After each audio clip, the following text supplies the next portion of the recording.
हर खबर पर होगी आपकी पकड़। डाउनलोड कीजिए ABP live app. Rahul Gandhi ने चीन पर सरकार से सवाल पूछे थे। एक तरीके से मोदी सरकार को कटघरे में खड़ा किया था राहुल गांधी ने अपने तीखे सवालों से। इसी पर अब से कुछ देर पहले बीजेपी के प्रवक्ता हैं डॉक्टर संबित पात्रा, उन्होंने राहुल गांधी पर जोरदार हमला बोला। संबित पात्रा की तरफ से आरोप लगाया गया कि राहुल गांधी को कुछ पता ही नहीं है।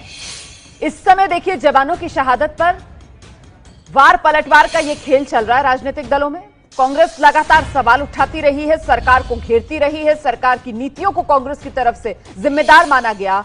एलएसी पर जो 20 जवान शहीद हुए उसके लिए, और अब पलटवार सरकार की तरफ से, सत्ताधारी पार्टी की तरफ से भी कर दिया गया है कि उन्होंने हमारे निहत्थे सैनिकों पर घात लगाकर इस प्रकार से हमला किया।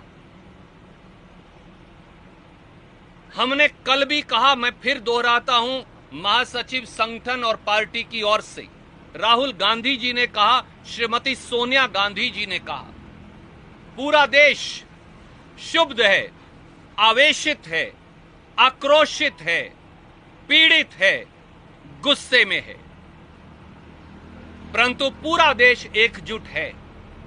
130 करोड़ भारतीयों में से एक भी ऐसा नहीं जो अलग राय का हो। समेत भारतीय राष्ट्रीय कांग्रेस के कार्यकर्ताओं के एक एक साथी, देश की सेना, देश के सैनिकों, सैनिक परिवारों और सरकार उनके साथ मजबूती से खड़ा है। जो कदम भी उठाने पड़े वो उठाइए, जो निर्णय राष्ट्रीय सुरक्षा और भूभागीय अखंडता के लिए करना पड़े वो करिए, पूरा देश साथ खड़ा है। परंतु चिंता जब हो जाती है, जो स्वयंभू मजबूत नेतृत्व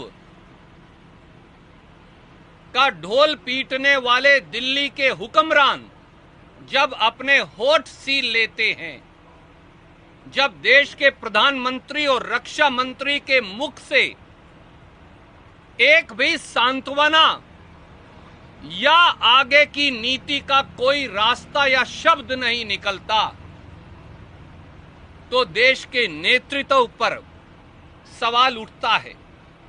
इसीलिए हमने मांग की है, प्रधानमंत्री जी बाहर आइए, सामने आइए, देश को विश्वास में लीजिए। पूरा देश एकजुट होकर हमारी सेना, हमारे सैनिकों, सैनिक परिवारों और सरकार के साथ खड़ा है। चुप्पी से काम नहीं चलेगा। सवाल कब 40 मिनट पहले प्रियंका गांधी जी ने एक ट्वीट किया। उन्होंने बोला कि उस ट्वीट में कि कल पीएम ने बोला बीएसएनएल कंपनी में, मतलब एक सरकार की तरफ फैसला लिया गया बीएसएनएल कंपनी में चाइनीज प्रोडक्ट का यूज नहीं होगा, लेकिन दिल्ली में मेरिट सेमी हाईवे कॉरिडोर के लिए चीनी कंपनी को ठेका दिया गया है। इस तरह से देखिए, एक तरफ आप ठेका दे रहे हो, दूसरी तरफ बाइकआउट की बात करो, उसको फिर तो ये अब कांग्रेस की तरफ से प्रेस कॉन्फ्रेंस की जा रही है। रणदीप सिंह सुरजेवाला को आप सुन रहे थे, और इससे कुछ ही देर पहले बीजेपी की तरफ से पार्टी के प्रवक्ता डॉक्टर संबित पात्रा मीडिया के सामने आए। राहुल गांधी पर एक के बाद एक करारे हमले किए। कटघरे में बीजेपी की तरफ से कैसे कांग्रेस को खड़ा किया गया है, जरा ये सुनिए। और आज पुनः आपने एक इर्रेस्पॉन्सिबल ट्वीट किया है। राहुल जी आज जानना चाहते थे कि why were our soldiers sent to the border unarmed. Rahul ji, आप में इतनी भी पेशेंस नहीं है, आप में इतना भी संयम नहीं है। आज 18 तारीख है ना, कल 19 तारीख है ना, ऑल पार्टी मीटिंग कल प्रधानमंत्री ने बुलाया है ना, इतना भी संयम, तृण मात्र का भी आप में संयम नहीं है। आप इस प्रकार के भद्दे सवाल एक ओपन प्लेटफॉर्म पे पूछ रहे हैं। आप ये दिखाना चाहते हैं कि भारतवर्ष ने अपने सैनिकों को बिना किसी हथियार के मरने के लिए छोड़ दिया। ये किस प्रकार का बयान है राहुल गांधी जी? राहुल गांधी जी, आप अगर पढ़े लिखे नहीं हैं, आपके पास जानकारी नहीं है, तो जानकारी लीजिए। घर में बैठ के लॉकडाउन का इस्तेमाल करते हुए कुछ किताबें पढ़नी चाहिए थी।